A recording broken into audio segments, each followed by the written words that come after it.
Okay. Uh, People are ready for the workshop. Everyone, good evening and good afternoon, Dennis, all the way from California. Mr. Dennis St. John. He's joining us today all the way from California to give the storyboarding and character design workshop sponsored by the U.S. Embassy in Bahrain. Dennis and I met in an art fair, the Center for Cartoon Studies, back in 2013 in Vermont. And this evening we are meeting again, but virtually. Yes. Dennis is a graduate from the Center for Cartoon Studies itself. Do you have a master's degree from I do, Center yeah. for Cartoon Studies? Great. Yeah. So I guess the Center for Cartoon Studies is the only center that gives a master's degree in cartooning, right?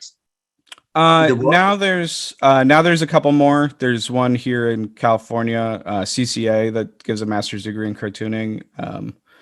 But we were one of the first, yeah. Great. We're the only one focused on it. Perfect. So he had a master's degree in cartooning. So I guess this is awesome. This is a goal for me, to be honest. He was at the Schulz Studio, which was created, which was created by Schulz, Mm-hmm. the creator of Snoopy and Charlie Brown. Dennis won Best Graphic Novel 2018 at the Silver Stream Film and Comic Fest. So we are ready for your workshop, Dennis. So go ahead, please. If you need to share a screen, please let me know. You can share anytime. Okay, yeah, I will start sharing screen. All right. Let's see. Do you have to? Yeah, you can share, right? You have the. It's telling me you cannot start screen share while the other participant is sharing. So. Oh yeah. So I need to quit. Yeah. Now you can. Now you can share. Okay, I am gonna do a little presentation here that's going to start about my time at the Schulz Studio, and then is going to move on to character design, and then we're going to do a quick character design lesson or exercise, and then we're going to go on to storyboarding, and we're going to combine our character design with storyboarding. All right. So I work at the Schulz Studio, as Mohammed said, and I do want to take a second to just thank Mohammed for inviting me to this. And this seems like a very interesting opportunity. So thank you, guys. So yeah, the Schulz Studio was founded while Charles Schulz was still alive. It was originally the kind of marketing branch of Peanuts while Charles Schulz was still drawing the comic, and it's kind of evolved after he's passed to, we consider ourselves now the people guarding his legacy and making sure that every new piece of media that comes out, whether it be a cartoon or a comic or even like a t-shirt, is something that would represent his legacy well. So we make sure the art is up to the standard. We make sure the story isn't something that would insult him, things like that. So this is us proud. We're all the editors for this book that won an Eisner a couple years ago. So I was the editor for the 60s thing. So even though this is one of Schultz's Eisners, I still think of, that in a small way, I'm an Eisner winner, but only in a small way. So one of the things, most of what we work on, and I'm in Charles Schultz's original studio there. So that's, we're in front of his drawing board. You can see the photo of the studio behind us also. So mostly we work on creating new art for t-shirts, for other products like that. But we also occasionally get to work on stuff like new comic books. These are 3 graphic novels that we've put out since I've been there. Snoopy, A Beagle of Mars, Where Beagles Dare, and Scotland Bound Charlie Brown. So Scotland Bound Charlie Brown just came out, and it's based on an unproduced Peanuts special that there had been storyboards for, but it never got made. So we rewrote it and had an artist draw it, and it just came out, and it's been getting good reviews. And then another thing I've been working on is new animation. So these the Snoopy in Space and the Snoopy Show are both out right now on Apple TV Plus, and we've been working on them for a few years now. Wild Brain is our partner. They own a portion of Peanuts, and ever since they bought part of us, they've wanted to create new content. So it's been great. Snoopy in Space was a collaboration with NASA, so all the space stuff was fairly accurate, and we had to get it NASA approved, like making sure all the rocket ships were accurate and stuff. And that was a whole new experience. Having been on, now that I've been on phone calls with NASA, it's I could say that was one of the strangest experiences of my life that I didn't think I would end up having. Let's see. Okay, I'm just trying to watch the chat. Okay, so let's jump into character design. So unfortunately, everything I've done for the Snoopy Show and Snoopy in Space is under an NDA, which is a non-disclosure agreement. So I can't really show you their character designs and stuff, but I can show you other character designs and give you what I learned from this while talking about other mediums, other characters. So does anybody recognize this character just off the bat? What happens in Zoom stays in Zoom. So this, yeah, exactly. This is Popeye. This was Popeye's very first appearance. This is his first strip appearance. You think I'm a cowboy? And you can see he looks very different from what we know him from now. Popeye was created by L.C. Segar, who was the cartoonist of the strip that was then called Thimble Theater that evolved to become Popeye. He was introduced kind of mid-storyline as the character at the main character at the time, Castor Oil, just needed to hire a sailor to get across the ocean.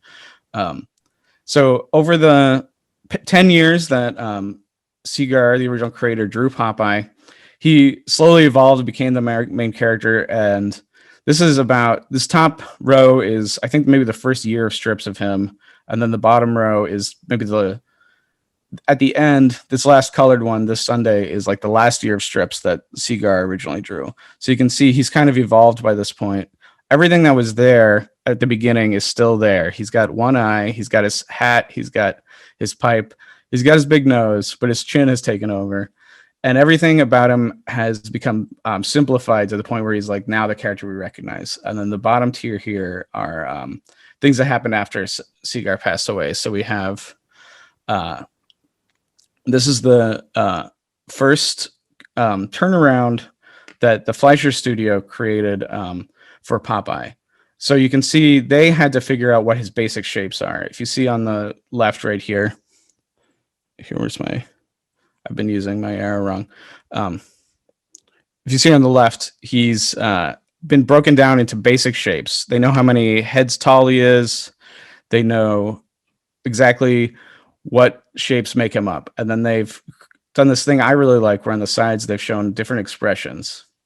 So this is the second Popeye turnaround where they've given him a little more character and energy. You can see they've given him a little bit of a slouch, and they have even more details like gums, not teeth, 2 hairs only, show under cap. All these details that you need if you're going to draw Popeye. So Segar never had to create these because he was drawing Popeye. But if I was to tell you, okay, you have to draw Popeye for a cartoon or for a comic, you would need to see what he looks like, not just from the front, but from the side, from the back. And the more you study these, the more you draw, the more you get confident drawing him in any situation. And then the same for Olive Oil here. So this is the Schulz Studio has also created the character Betty Boop. And this is one of her first turnarounds. You can see her basic construction is a little different from both Popeye and Olive Oil's. She's made of more round shapes. But I put this on here because I wanted to show you at the end of the Betty Boop cartoons, she looked very different. So they had redesigned her. And I bring this up because I want to say that the first time you draw a character doesn't have to be the perfect version you can continue to refine and draw over and over. This is my own character named Rowan. She was going to be the star of a graphic novel, and this is the first like sketchbook page I filled with drawings of her. And these were drawn in 2019. I did a couple short comics with her looking like this, and I realized that I had, made some kind of mistakes, but this is what she looks like now. I've really simplified her. She's like much more cartoony. I'll point out some of the things that stayed consistent though. Let's see if I can go back. Oops. There we go. Okay. So she always had kind of wild eyebrows, and she used to have a gap tooth. But now her wild eyebrows connect. She actually has a unibrow, and her gap tooth has become a fang. That's just simplifying. So like if I'm drawing her super tiny, I could just draw a little dot. I don't have to do all these details. And then this is the monster that is chasing her or her friend or whatever in the comic. So this was the original version of it. I wanted him to look like a hodgepodge of different creatures. He's made up of multiple faces, and he has multiple arms. And this is how I kind of, with monsters, I like to create fully illustrated things at first. But he's a little too gangly, and there's just too much going on for him to really make a comic with him consistently. So by 2021, this is what he had become. And so for monster design, I always recommend looking at real nature. The top of his head, I have a pet chameleon, and the top of his head is very inspired by that, including this ridge right here, which I gave an extra eye. And he's got these things on the side of his neck that look like tentacles, but they're actually gills. That's inspired by salamanders because I want him to be amphibious. So instead of kind of the gills I gave him here that are more like Creature from the Black Lagoon, now he looks more, I'm looking at a real amphibian. So I always recommend for monsters to look at nature, but don't be bound by it, because I'm also inspired by like Men in Suit Godzilla stuff. So he has a body type where I wanted him to look like there could be a guy in a suit. But by the time I got to actually drawing this book, I've drawn him so many times that this is his first appearance. So this is, I know how, so I know exactly how he looks in all lighting, so I can draw him completely in the dark and his shape will stay consistent. You can't do that the first time you draw a character. You have to have a lot of redraw time. So speaking of redraw time, let's jump into our first quick character design challenge. So do you guys all have a blank sheet of paper or access? Are you going to, if you can draw on your computer, if you can draw on paper, excellent. If you already have a character you came in here with, I want you to draw that character as you normally would, and then break him down into those basic shapes like we just saw with Popeye, right? Oh, thank you. And then from those basic shapes, on another sheet or on the same sheet, redraw your character again, but starting with the basic shapes. So that's the first assignment. And if you don't, I'm going to stop my share and exit out of this. We'll start this again. So let's do maybe 10 minutes of that. And if you don't have a character already, I can assign you one. I've written 21 animals and then 21 jobs, and we can random number generate to combine them. So I don't know, Mohammed, if you can help me like organize if anybody wants to get that. If you already have a character, that's fine. But let's see, Mohammed, do you know the best way to maybe organize this? We could just do it on the chat. So sorry, I'm going to butcher people's name. I'm really sorry, but Yukud Kamal, you wanted one? So, okay, I'm going to grab the random number generator. You got 5, which is an elephant, and then you got 14. So the job is construction worker. So construction worker elephant. All right, now let me go back to Zoom.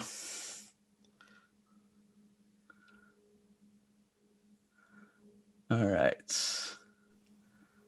Who else? Fatima Alzari. Sorry for the names. I'm trying. Okay, so you got 7, which is a weasel, and then 10, which is a farmer. So a weasel farmer. Okay. Let's see. Zainib Yakub. Yeah. You said yes, so let's do another. All right. 9 is a snail, and 7 is a detective. Detective Snail. Yeah. I imagine that'll be hard to be so slow, but you can, really pick up the details because you're looking carefully. Did I miss anybody? All right. Okay. Mohammed, can you help me keep track? How many do I owe people? AJ Muhammad needs a character, please. And Okay. Fatima Bahar. So Let's just do one at a time. Sure. Thank you. Okay, so you got a lion who is a magician. All right, and then now lion for AJ Muhammad. Fatima Bahar. Now for Fatima Bahar, she wants another character. You got a monkey farmer again. Oh, okay. Okay, monkey farmer for Fatima Bahar. Dalal, and we have Dalal as well. Dalal, you got a fish who is a magician. We seem to be hitting magician a couple times, right? Yeah. So for Fatima, magician, fish, a magician fish for Fatima Bahar. So anyone else needs a character combo? Zainab. We have Zainab as well. All right. You have a cat who is a hippie. A hippie. Okay. A hippie, a cat, right? A hippie cat. Okay, a hippie. So can you please explain what hippie is? Okay. We could actually do another one. That's maybe an American thing, but it's maybe, like let's just do another one. Sorry. You got a cat who is a barista. So you make coffee. Yeah. So barista cat. This is for Abrar, right? Or for Zainab. So we have Abrar as well. Okay, Abrar. Sorry. 14 is. Wait, we already did cat. Let's do. 15 is a turtle. Who is a dentist? Okay, this is for Abrar, dentist and a turtle at the same time. So great. We have Ali as well, Ali Hani. All right. Oh, you got a horse who is a clown. Okay, حصان مهرج. Okay, who's a clown? يلا حصان مهرج. Azhar as well. Azhar, please. All right. You got octopus who is a detective again. حلو. محقق أخطبوط. Okay, محقق أخطبوط حق Azhar. And we have Sabah as well, please. Sabah. All right. We have a shark who is a politician. Okay, شرك سياسي. Okay, it's kind of hard, difficult for you, but you are good enough, Sabah. Yasmin.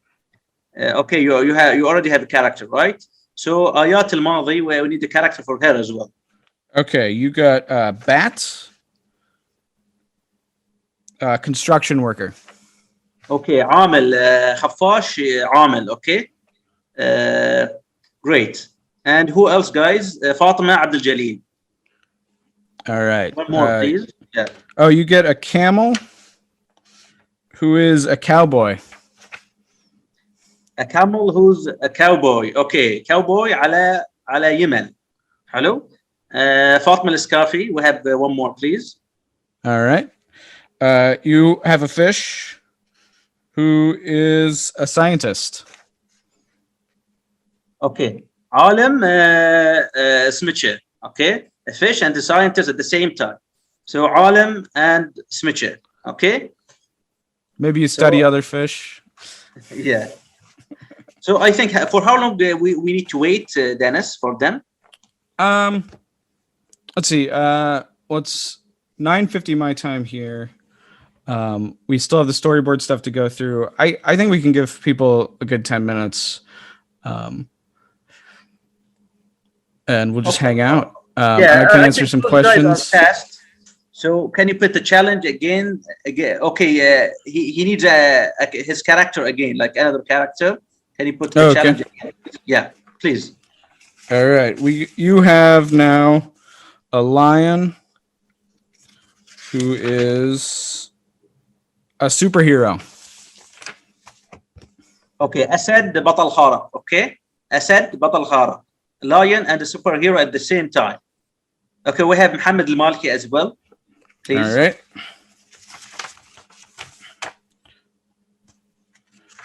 Okay, so please sketch giraffe. fast, guys. Okay. Yeah. Yalla, let's draw fast, guys. Yalla, for Muhammad, please. A giraffe who is a farmer. Okay, a giraffe and a farmer at the same time. So عندك زراع وزرافة في نفس الوقت. Okay, صادق.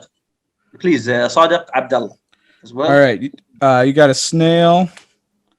Politician. Oh, okay, politician too. شنو سيل جماعة yeah. snail صادق وسياسي. Okay, فاطمة الحجري. We have Fatma as well, please. Fatma. All right. We got a mouse. Let's see. Who is a pilot? Okay. So somebody who flies planes. Yeah. Yeah. Yep. A pilot and a mouse as well. And we have Haya, please. Haya needs one as well. Oh, okay. Sketch fast, please, right. guys, so we could have results. Thank you very much. A grasshopper. Who's the superhero? So what's that, please? What's that creature? A grasshopper is like a cricket. It's like a bug that a little bug that kind of makes a sound. Okay, كان زي جرادة. صح. We call it جرادة. So thank you very much. جرادة. Okay, thank you very much. So yeah. So who else, please? Who else?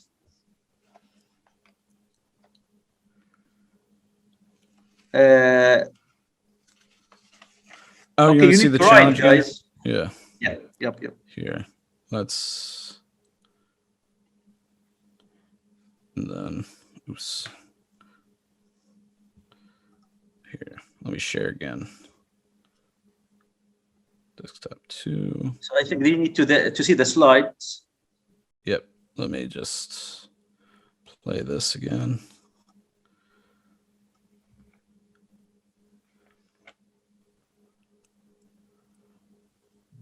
Then I'm going to translate Dennis to them. Draw your character as you normally would. زين بستايلك الخاص جماعة. اسمعوا بستايلكم الخاص. حلو. Break character down into basic shapes. What are the basic shapes, Mr. Dennis, please? Can you please repeat them? Yeah, so you want to break them down into things like circles and ellipses. Let's see if I can look at the Popeye, for example. So you're going to figure out what the basic shape, your basic construction of your character is.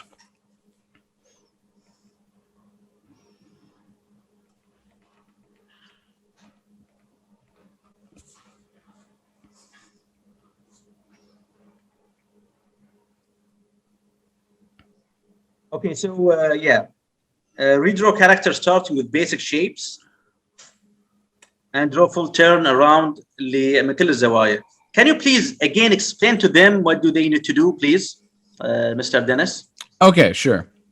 So basically, I mean, this assignment, unfortunately, we just don't have enough time to really fully do. But it would be nice to, at the end of it, have your goal maybe after this ends, when you're going back to your character, is to create a full turnaround like this Popeye. So where you have the front the side and the back. And you create some basic construction. So, but if you have a character you've already drawn a few times, you maybe know, or with these random combination characters, you can maybe picture what makes them that. So what are the basic elements that makes them read as like a scientist or a politician? So how do you simplify that enough so that another person would be able to see that immediately? So yeah, the basic assignment is just to draw the character a couple times until you get a good feel for it. And the way I'm doing that simply is to say, like, draw it once where you're thinking about it, you're creating it, and then look at what basic shapes you used, and then draw the basic shapes first when you're drawing the character again. So Dennis, we have two questions, please, in the chat. Yeah. Let me get back to the chat. Sorry, I'm going to stop share for a second. But what if the character is not cartoony or stylized enough? Do we make it more stylized? The short answer is yes. I don't want you guys to, if you have a particular style you like to draw in, I'm not trying to make you not draw that style. But basically, no matter how detailed your drawing is, there's some basic shapes underneath it, and you can figure that out. Even realism drawings, I'm 100% for people drawing realistically. That's fine. But we can still start to break down the basic shapes. You say draw a boy, that's okay. Yeah, you don't have to be, these character challenges, combo things are, I created them just in case somebody didn't have a character they already wanted to draw. If you already have one, that's totally fine. Right. So, any of you guys is done from the exercise? We have Zahra Al-Mahdi, we have Abin Soufi, we have Fatma Bahar. All of them are good artists. Great. I'm looking forward to seeing if we can see maybe a couple of these. Yalla, please. Can you please share your screen, guys? Anyone, if anyone is ready, please share your screen. You can share your screen, and you can unmute your mic as well. So, yalla, please, Anwar, can you please share your drawing?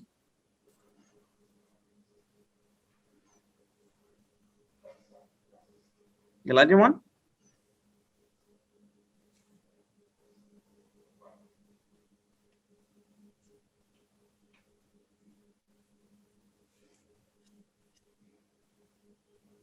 So Anwar, can you please share your drawing? Yes, you can. You can draw a bird. Yeah. Yeah.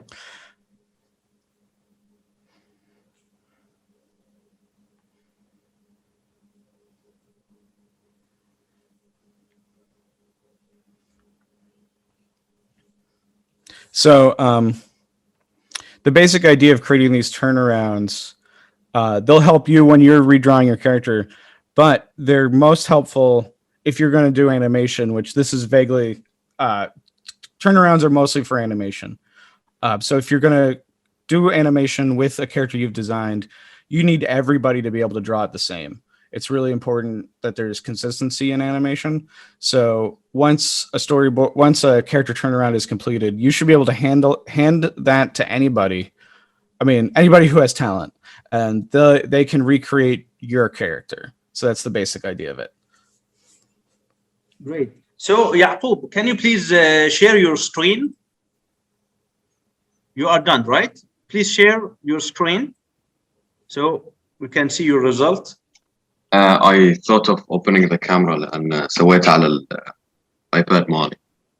So you can show us Yes. your iPad. It's fine. Yeah. So Yaqub is here. Elephant and a construction worker. Nice. Yeah. Perfect. I love it. Yeah. Very good. Then I made the line. define the character. Oh, cool. Yeah. He's basically 3 circles, and his limbs are cylinders. Nice. Yeah. Thank you. You've done exactly what I was picturing with people creating this. Nice. Thank you. I love it. Good job. Good job, Yaqub. So how's Yaqub's work, Mr. It's Dennis? top notch. Yeah. Top notch work. Yeah. So anyone else? So can you please talk more about your experience when it comes to the characters, when it comes to the Peanut Studio, the Schulz? Oh, sure. Studio? Yeah. So I knew the Peanuts characters very well growing up. I would actually say like Charlie Brown more than Snoopy was the first character I really identified with. So like I think when I was like 3 or something, I found a Charlie Brown toy, and that became like my toy I was holding around. So so it's an honor to be working for Schulz now, because they've been like such a big part of my life since early childhood. So one thing I wish I could show you guys, but I'll talk about is like when Snoopy moves from comics to animation, he gets simplified. So like Snoopy has, he's made of simple shapes, but there's some small like details about him that are tough for animation. Like he doesn't actually have black ears. He has a white ear that has a black fill in it, and then there's a black spot in it. Sorry. And then the way Schulz always drew that is he drew that with a lot of little white dots in it. But that's a lot of complicated details for a simple animation. So in animation, his ears become just pure black. So that's a little bit of simplification from comic to cartoon. I love if that makes any sense. Yeah, it makes sense to all of us. So Ali, are you ready to share your illustration? So where is Ali?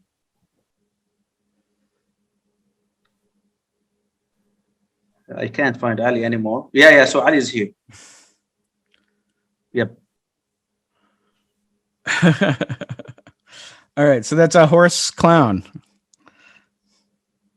And it's a sad clown. That's great. I like that. I feel like I can see the personality already of that clown. Great. So who else, guys? So anyone else? I will share. Zainab Habib. So there's someone else as well. Yalla, Zainab is ready.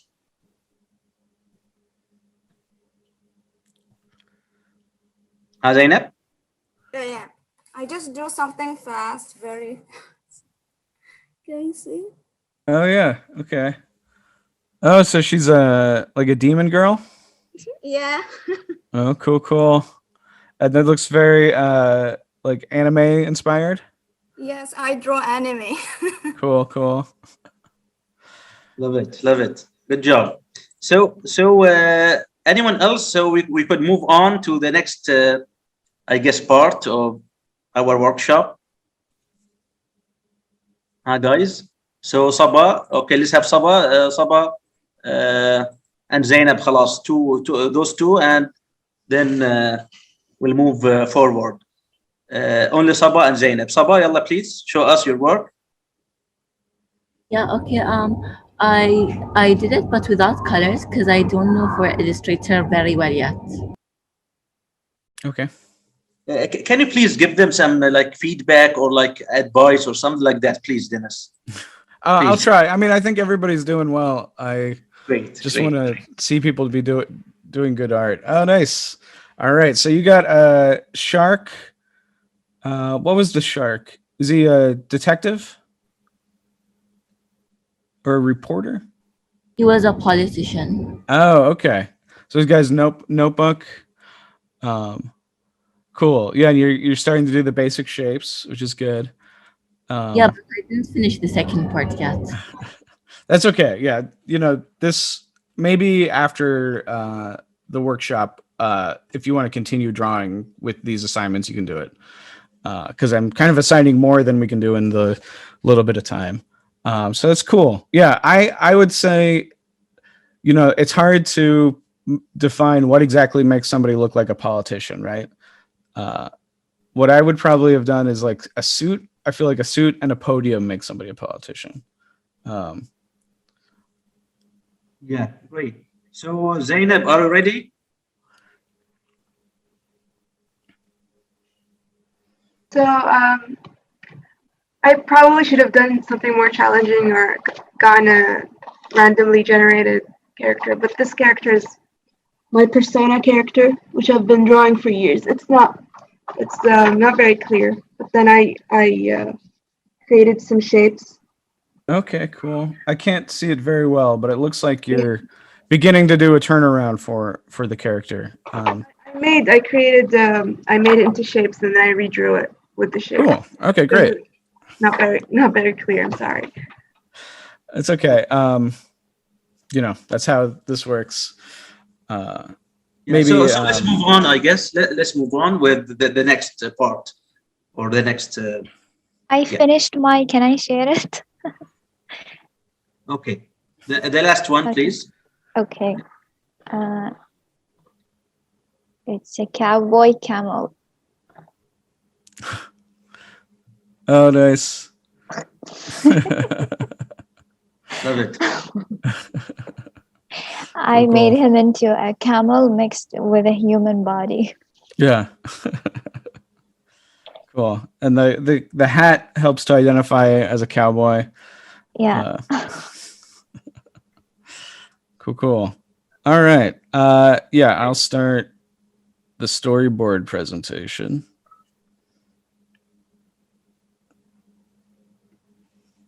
Okay, storyboards. Oops, sorry. There we go. So I grabbed some storyboards from an artist who worked on the series Samurai Jack. I don't know if you guys are familiar with that. So I liked these because they're very clean and simple. So you can tell what's going on here. These are like 3 ninjas or something who are chasing Samurai Jack. And we have these arrows indicate that there's going to be motion on the camera. So these characters are moving forward. They're moving towards the camera.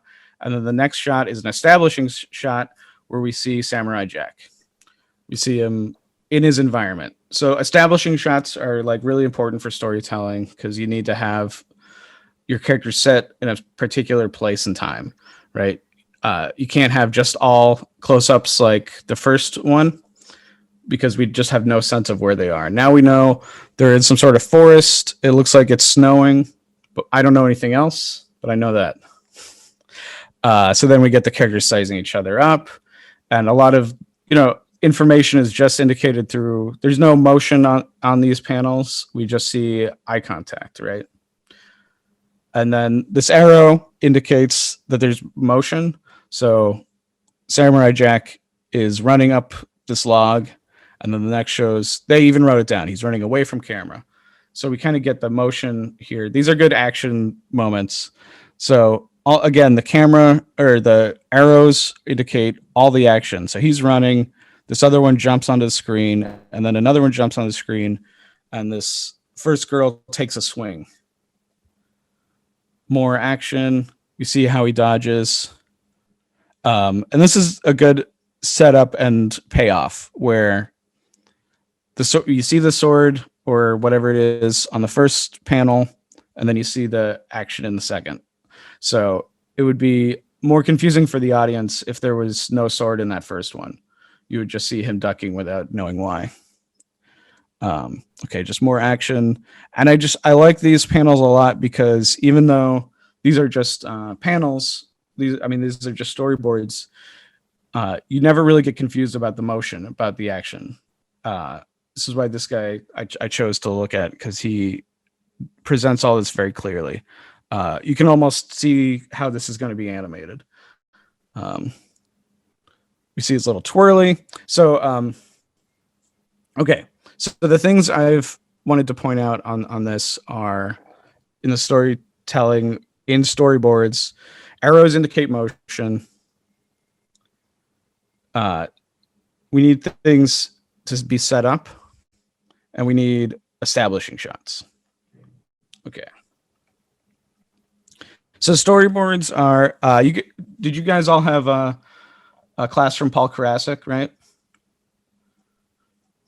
So he might have Not all of them, talked no. about. Yeah, Okay. Not all of them, actually. Yeah. Okay, so this is different groups come for different ones. Yep. Exactly. Okay, cool. So if you did have a class with Paul, he would have talked about thumbnailing for comics. So before you can draw your finished comic, you need to thumbnail it to practice for it. And so the storyboarding is basically the thumbnail stage of animation. But it's a little more intense because it's also it's also partially the directing stage, because this is when you're planning out kind of exactly what the action is going to be. Because by the time you hand things over to the animators, they're kind of following your rules. They're not, for the most part, creating their own stuff. So I wanted to give a little example of thumbnails versus finished comics. So what's a thumbnail, Dennis? What's a thumbnail? This is what I'm about to show you here. So I have on the top here thumbnails for my own comic Passage, which was I think a 2020 comic. If you see on the top, so a thumbnail is your simplest version of your comic. And it's called a thumbnail because people used to really draw them like, you want to think of them as something you can draw clearly, but super small, like the size of your thumbnail. Thumbnail, it depends on if you're drawing a thumbnail for yourself, that can be incredibly simple because you're drawing in your own kind of code. But if you're drawing anything that you want to hand over to somebody, you want it to be super clear. So for this one, I drew it myself, but I would have, I think if I had handed somebody this thumbnail and handed them the character design for this monster, they could have drawn this comic. That's how clear I wanted it to be, but also being really simple. I didn't spend too much. Most of my time was spent on planning it out and on figuring out exactly what the sets were going to look like, what the stage was, basically, not on drawing the actual creature and stuff. Because I knew that amount of time was going to be spent while I'm actually inking the comic and stuff.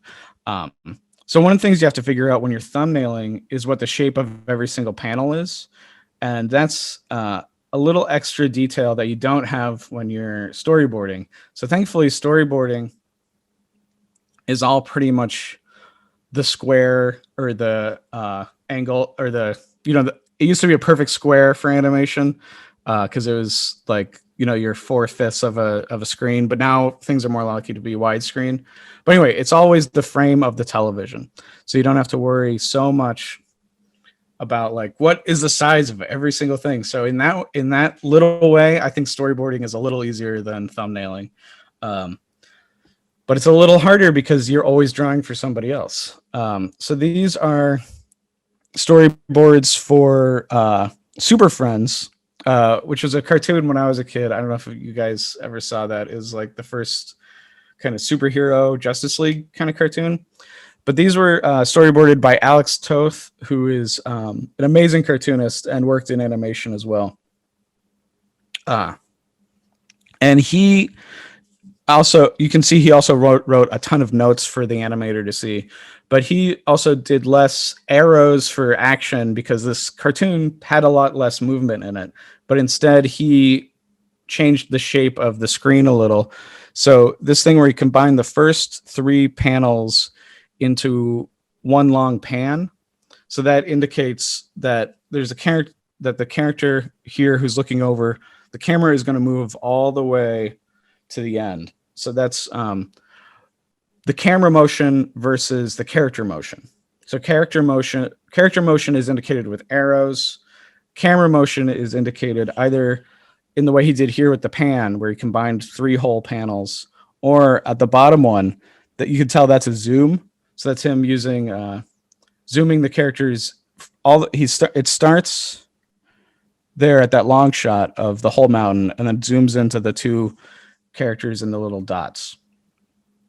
And then this is another one. This is also Alex Toth, and it's somebody fighting a dinosaur. I think that this is for Dino Boy. And you can see he used both the camera. He created a zoom in there where it starts with the boy's mid shot, and then it zooms all the way into his face. And then he also uses arrows to indicate motion of the Stegosaurus and the kid fleeing.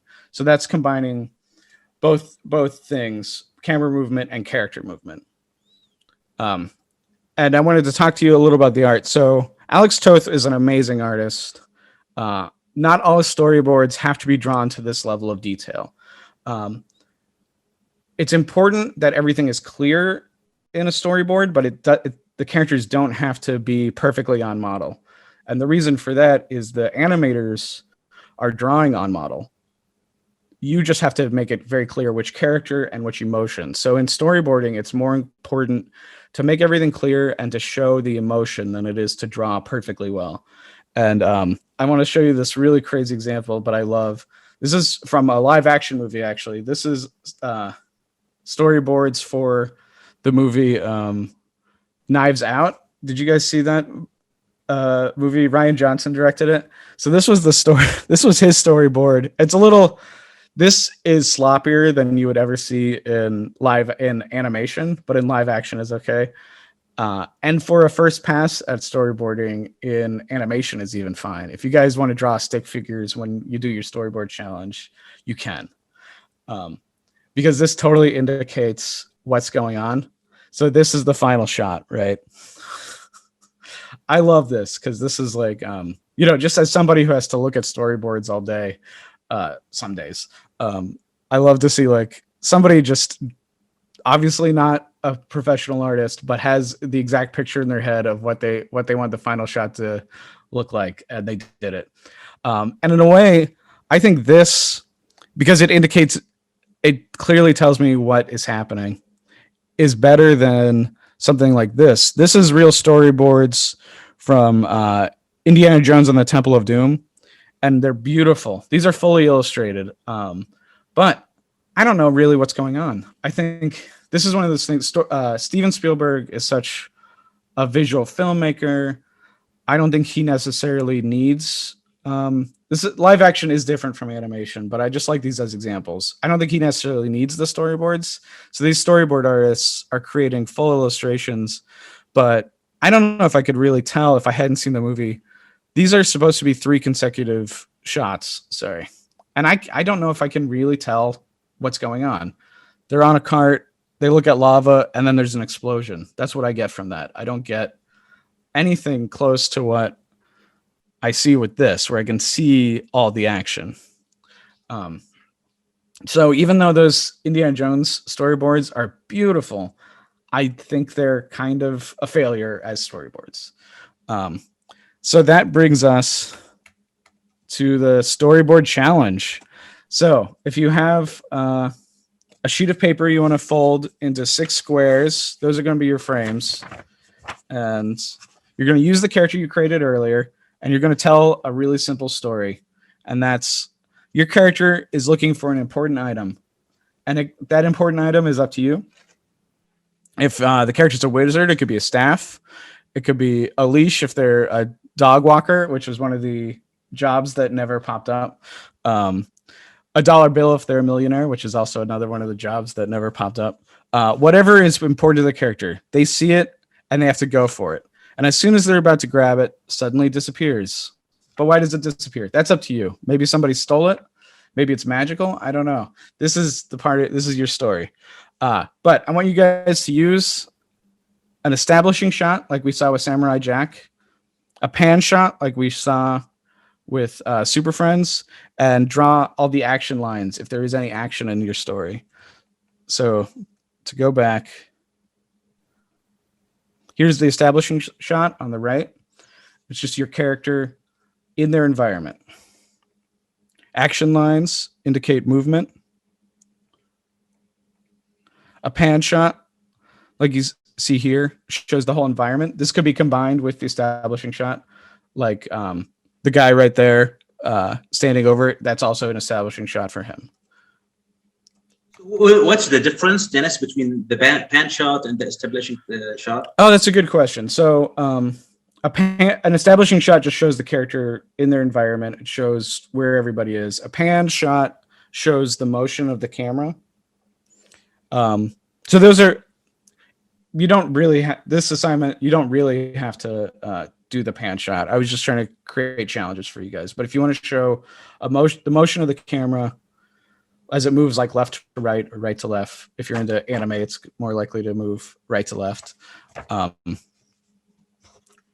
So that's the assignment. And if you guys, here, I'm going to stop share, but hopefully you can see me.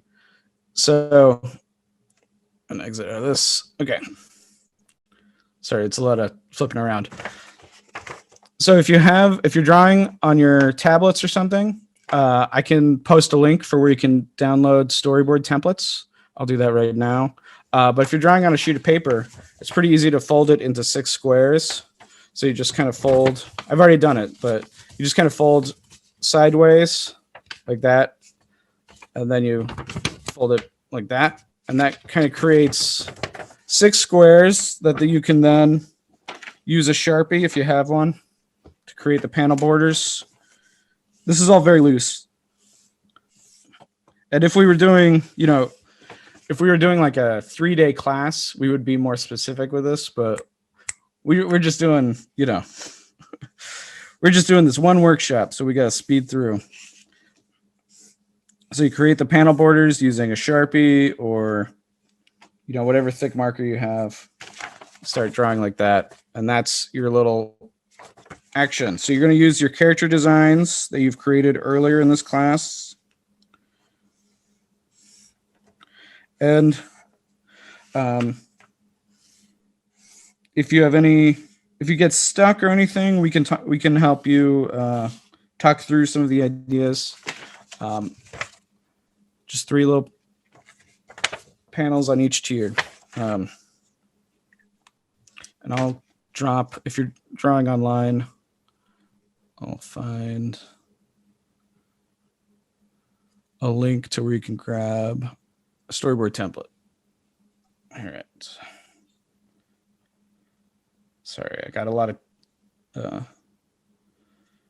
different panels open. There we go.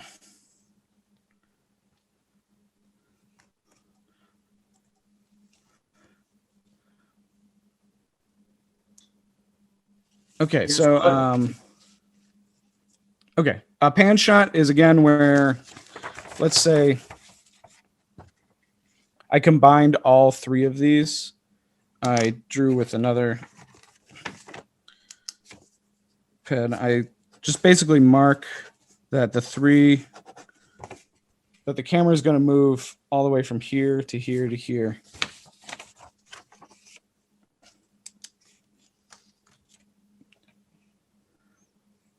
Okay. Do you want thumbnails or the thing to be like more detailed? These you can draw them simple first. Draw them like thumbnails. We don't have to have storyboards look really specific, like really detailed. They don't have to be on model. But they should look still like the character enough for somebody else. If somebody else was going to take your storyboards and make a cartoon with that, it should be clear. If that makes sense.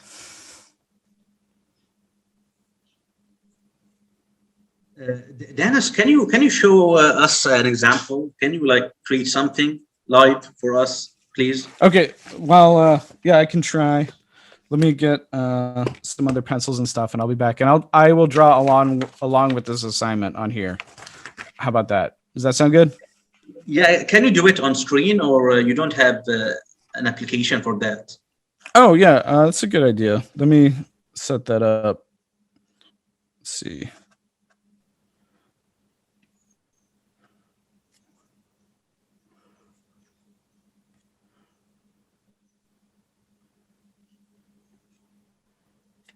All right.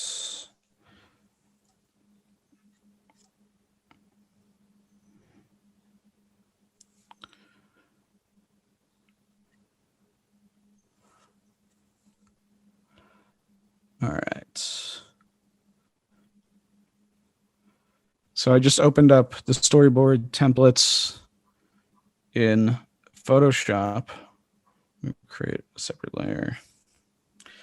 Let's see. And this is going to be a little hard for me just because I'm going to be juggling. Let me move some stuff. All right. I'm going to go back to what the storyboard challenge was. So I said the simple story is your character is looking for an important item, a wizard staff, a leash, a dog, a dollar bill, whatever is important to your character. They see it and they go to it. As soon as they are about to grab it, it suddenly disappears. All right.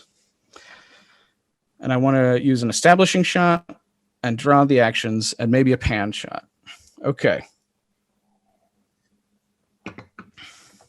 So I'm going to draw my character that I showed you guys earlier, Rowan. All right. So I'll just translate to Arabic. الشخصيات اللي رسمتوهم جماعة نفس الشخصيات المساعية خلوها في ستوري بورد تدون عن شيء معين، تدون عن ايتم معين، يعني مثلا اي شيء ضايع من عندهم خلوها تدور هذا الشيء، ولازم تشرحون ليش ضايع. It's up to you شلون ضايع وشلون قاعد يدورون عليه والكاركتر نفسه اللي استخدمتوها جماعة. يلا. So this is as simple as I can get where the character is. So Rowan, I'm going to indicate it's her through her freckles and her fang. And then, all right, I'm actually going to adjust the size of this pen. Okay. These are going to indicate that she's looking around. So she doesn't know where her object is. And I'm not even sure what the object is yet. Usually I would have had this planned out more. I'd be like, she's looking, I would have her story before I begin. But, oops. I thought I had switched. She's puzzled. Where is everything?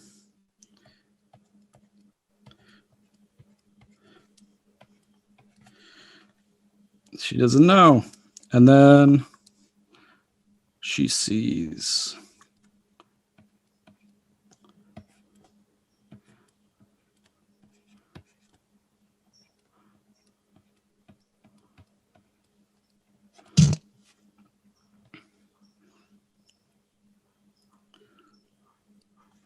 And let's see. Let's say she sees something on the top of a mountain.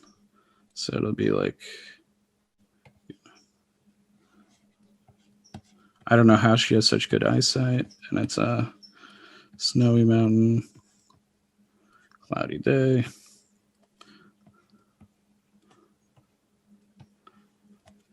And then there's the object here. And this is where I will indicate that there's going to be a camera zoom in. I'll switch back. So the camera is going to zoom into this object. This is a crazy long zoom. The camera must be very advanced for such a zoom. And then I got to establish what the object is now. So what do you think she should be looking for?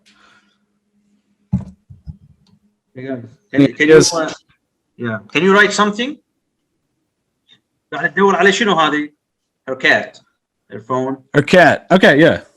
It's on the top of the mountain.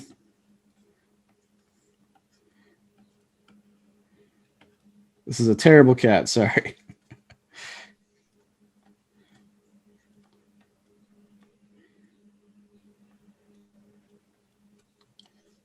And let's do like dramatic lines.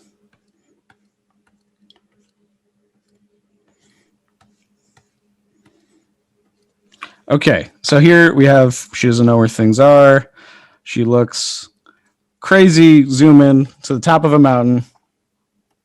Where do you find her cat? I'm running out of story here. And this is, yeah, it doesn't have to only be 6 panels. That's just, you know, what I got. All right, so she's going to start climbing the mountain. So I will do this as kind of a further away shot so we can see just how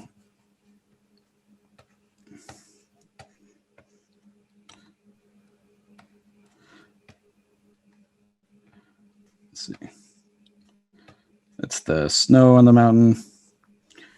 And then I'm going to do arrows to indicate she will slowly move. Oops. Doesn't make any sense. She'll slowly move all the way up, but in a zigzaggy pattern. All right. So she gets to the top of the mountain.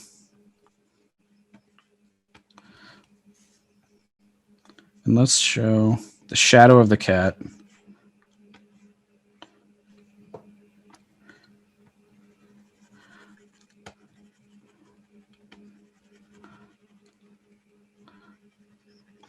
And that's end of part 1.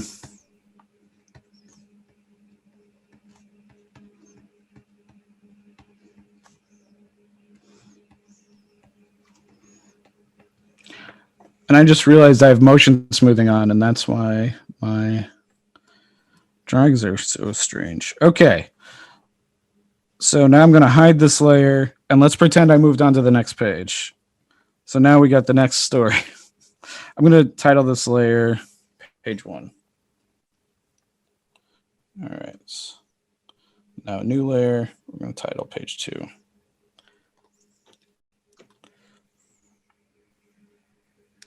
Okay, so what do we have to do still? The object has to disappear. And I have to figure out why. It looks like at some point let's see if okay. Sorry. All right.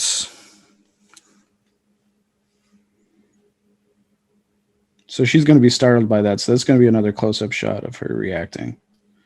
Actually, I kind of liked having smoothing on.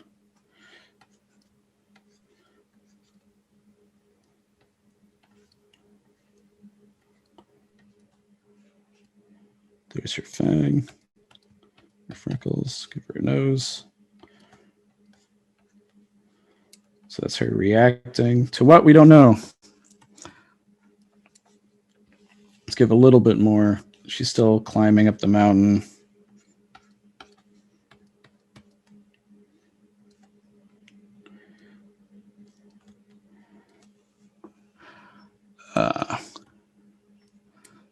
Yeah. We'll kind of establish the scene here a little bit because I've been doing close-ups and stuff. So she's going to be small, climbing up the mountain to this ledge. This is the top of the mountain. It's off screen, right? But so she's almost all the way to the top. And mysterious hands have grabbed the cat.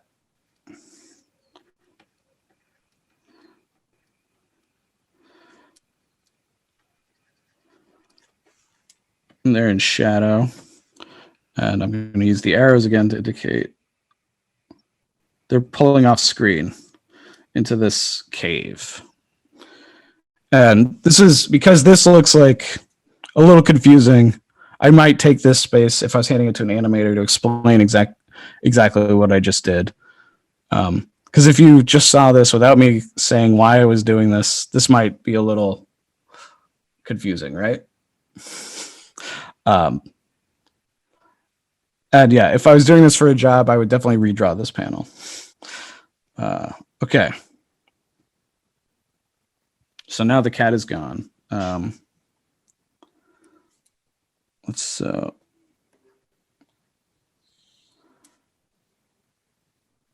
So let's see. Let's say this is where the cat was.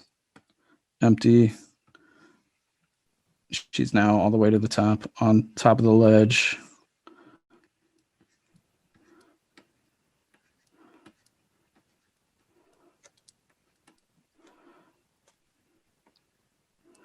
And just to give, here's some clouds, just to give a little bit of perspective.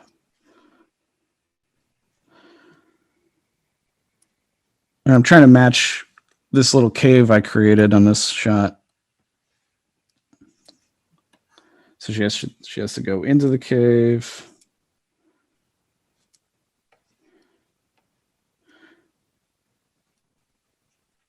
Oops. Sorry, everybody.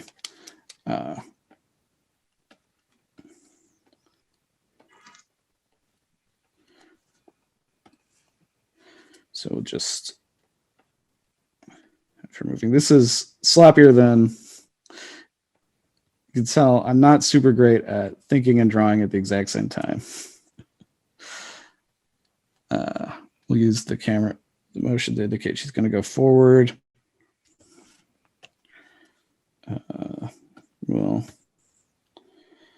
say it's getting darker here also. So this is all into darkness as she goes into the cave. So that's clouds.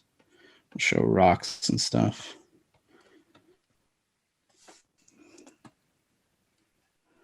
And then we'll do another shot of her reacting. And this time she's going to be happy. Because I think this is a happy ending. That's her little fang.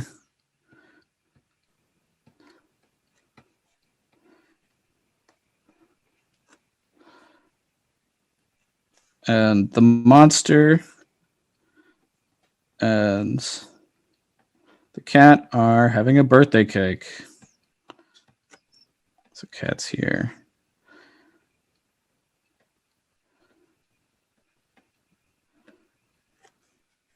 And there's an empty seat for her. This was all a surprise birthday party.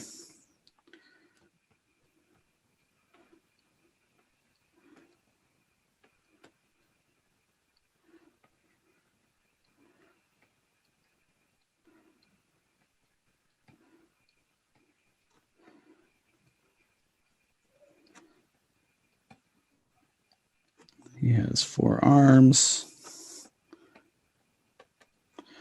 And we'll even have a banner that says surprise.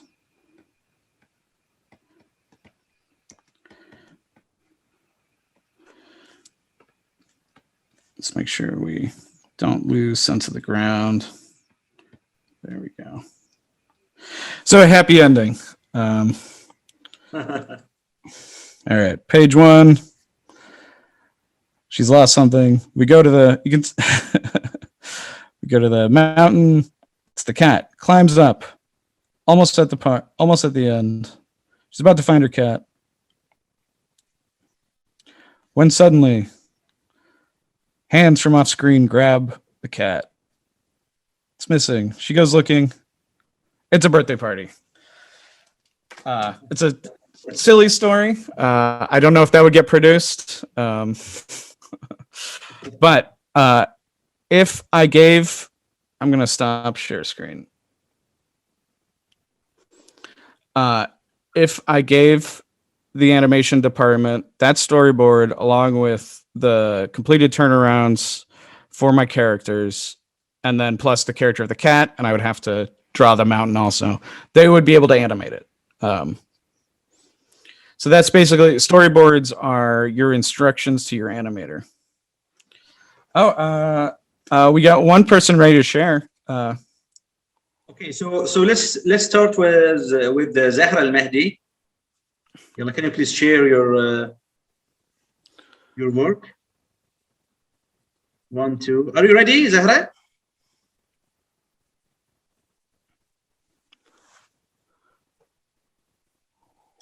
Ready? Yeah. Yes. Hi. Yeah, I was having troubles unmuting myself. Yeah. So basically, it's about the girl trying to find her soul. starts with her opening her eyes, and then can you see my work or no? Yeah. A little, Can- yeah. It's a little Yeah. hard to see, but I can see. Can you see it now? Yeah, Okay. so that's your feet. We can. Yeah, she's looking at her socks, and like she's wearing one of these colorful, unique socks, and she's moving her legs, and she's eating a popcorn and like thinking, how can I find my soul? Or thinking, how can she find herself? You know? But then she suddenly realized that, oh, I know what I want to do. But then when she realizes that, everything suddenly turns pitch black and she falls in a black hole. Like she was in her living room, but now suddenly everything is black and everything is flying around, including her and her popcorn, and like falling down this deep black hole. And she wakes up scared and like, oh my God, what was that? And it turns out it was a dream, and she has to think of how she can be herself and like find her soul, basically. And that's it. Cool. Yeah. Thank Good job. So any feedback or anything to add, Mr. Dennis?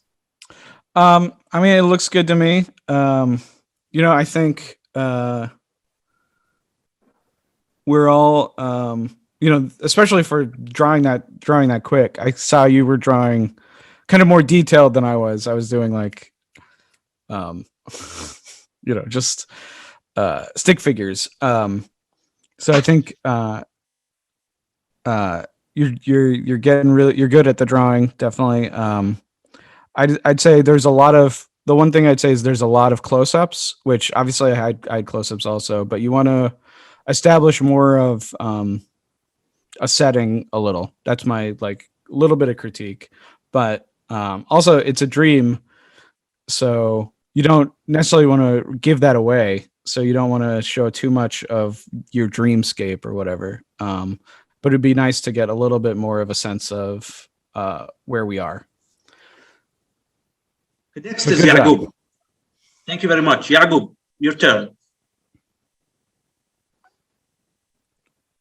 Explain your storyboard, Yaqub. Yeah, it's the elephant, the construction worker. So he's eating a sandwich, and then like there is a glow in the background.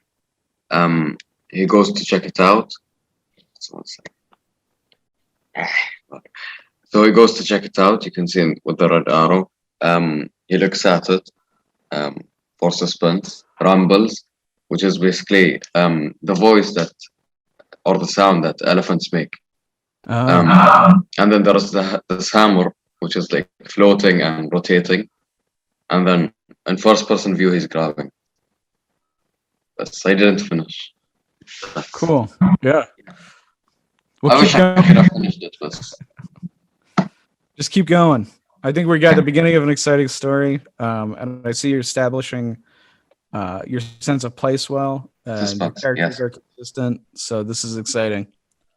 Thank you.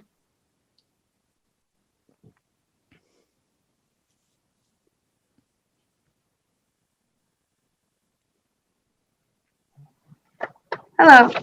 So this is this character, not very important, but they're looking for their storyboard. So it starts with establishing shot for the messy room, and wow. they're standing on their bed looking for a storyboard, and then it shows them looking. It's a downward shot, and then they notice a paper on the side. I shaded it here, and they go to grab it, and suddenly they're in a everything goes white, and they manage to touch it. And I have a 7th panel. They end up inside the storyboard. Oh, as the awesome! Storyboard itself falls. That's great. Oh man, I love this. I would love to know how you drew that so fast. Okay, thank you very much. Yeah, so now was another Zainab's turn. All right, so mine is basically Japanese hedgehog. and he has such a big spikes at his back. So basically, he was flying in the sky, basically looking for his helmet. And then he managed to see it floating, but it's because of the anti-gravity position, it was just floating around. The spiky sun that was also pretending to be a hedgehog was trying to catch it. But then as he was trying to approach it, it got sucked by a black hole because of the day-night thing. And then it got like lost in the middle. Cool. Yeah, that's mine. Good job. Thank you. Great. So anyone else? We have more 15 minutes. If anyone wants to share her or his work, anyone? Okay, so we have 15 minutes to go, Dennis. So do you have anything to add, or like tips? Or 15 minutes is pretty good. One thing I thought about doing, which if this was a live class, the next assignment would be to give, once we've had some time to refine the drawings, especially of the character designs, we would switch. So people would give each other what they've done so far, and then it would be up to that next person. You would trade off. So I would draw, your character in your story, and you would draw my character in my story, and we would see how that went and what translated and what didn't. So that would be the very next stage. And we could try that. I just don't know how that would work online at all. But maybe if you guys, I don't know if you're all coming from somewhere else or if you all know each other, maybe that could be an exercise you do on your own. It's just an idea. So that's what I got next. I think everybody's doing great. I am kind of blown away by what I'm seeing. I'm really happy to be a part of that. And Mohammed, you had given me a final kind of assignment, which was to talk about the importance of arts and community. So I thought about that a little. We could talk about that if you're interested. Sure.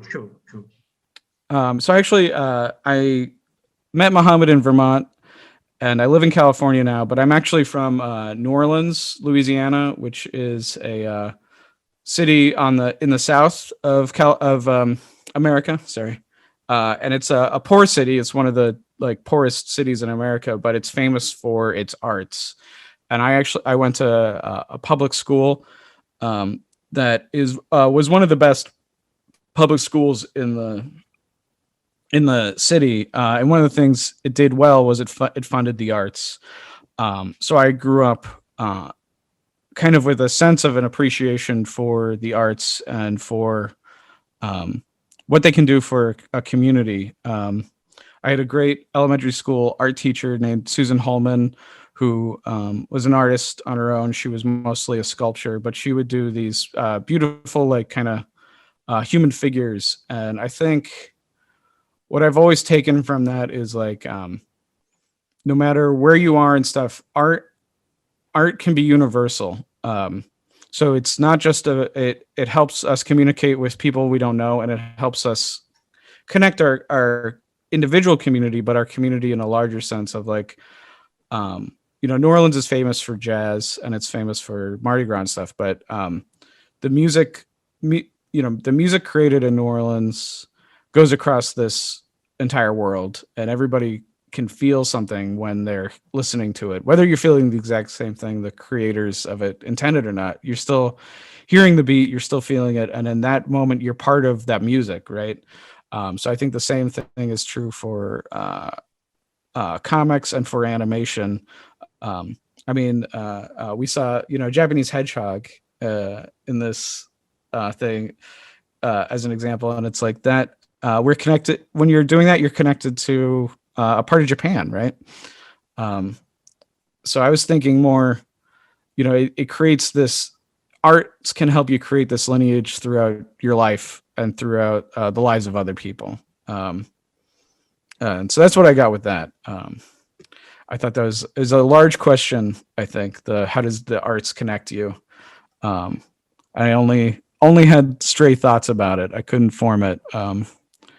But I think the term "artist for a cause" was really interesting to me. I'm interested in hearing what other people thought of that term and what it means for arts to connect. I'd be interested, Mohammed, in what you had in mind with this. Yeah. So actually, artist for a cause is to give back to society through art. So a young artist actually illustrate and draw, not only draw and illustrate and draw cartoons, but as well design graphic designs and record voiceover as well, and shoot videos in order to support the society with ideas, with creative, let's say, new concepts, and to let's say back to them using the art that they can create by themselves. So I think I wish it's instructive. I think we have I don't know, we have more 10 minutes if you want to show us your artwork. I mean, your graphic novel for some inspiration. Then we'll end our workshop.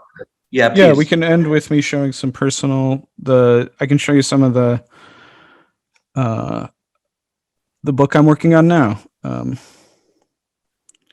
me just pull some of that up.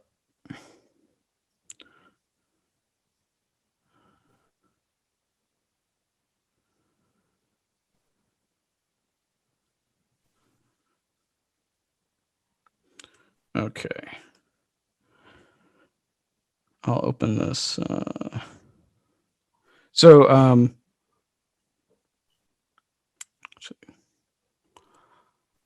working on this right now. I have the whole thing thumbnailed, which is the part of the storyboard process for comics, and it's going to be 104 pages. That's how many pages I've thumbnailed out. There we go.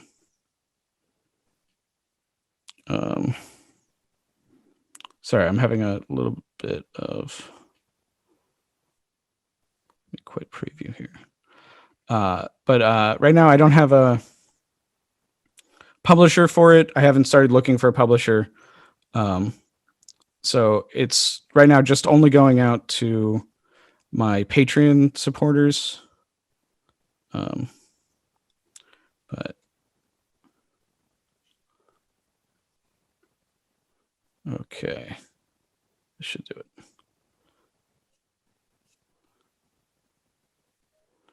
Sorry, it's pulling things out of order for some reason. So that's my. So can I help you with something? No, I'll get it settled in a second. Sorry for this delay.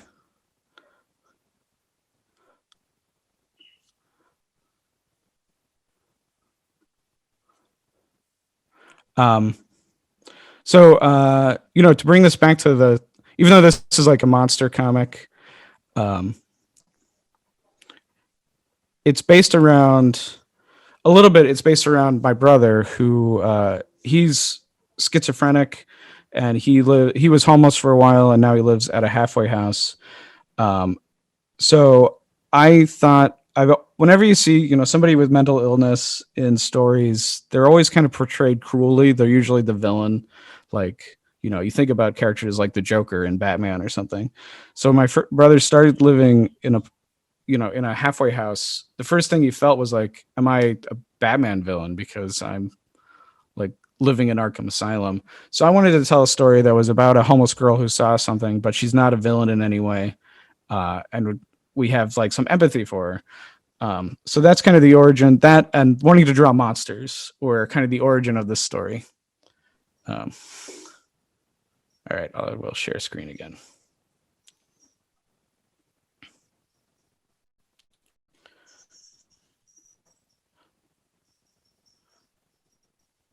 Slideshow. So it begins with an establishing shot of this kind of made up city, which I didn't want it to look too realistic. So oops, it's just playing. Let me pause it. Pause. Okay.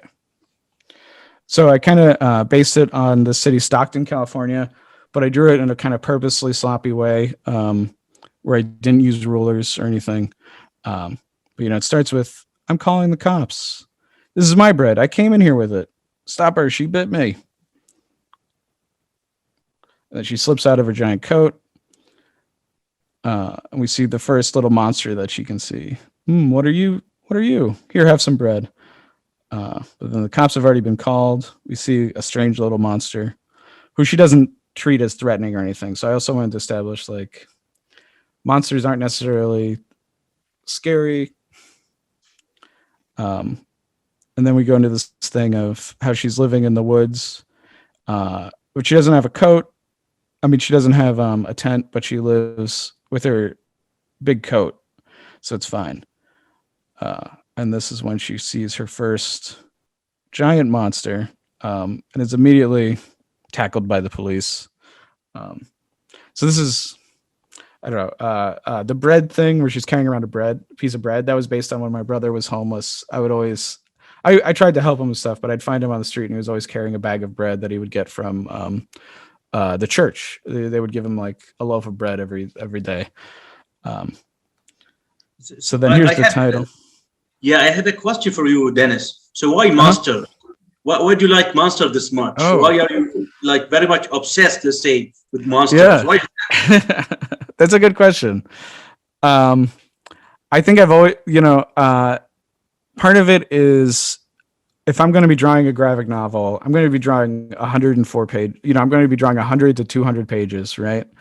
And I want to draw a thing I really want to draw.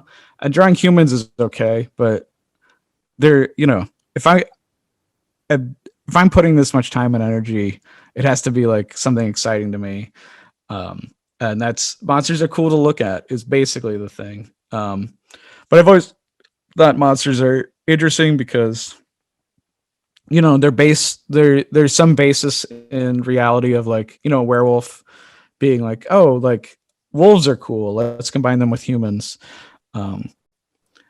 Or like, finding whatever that basic nature of a monster is and then drawing cool scales on it, and this is appropriate because I actually have a quote that this was going to be, the title page.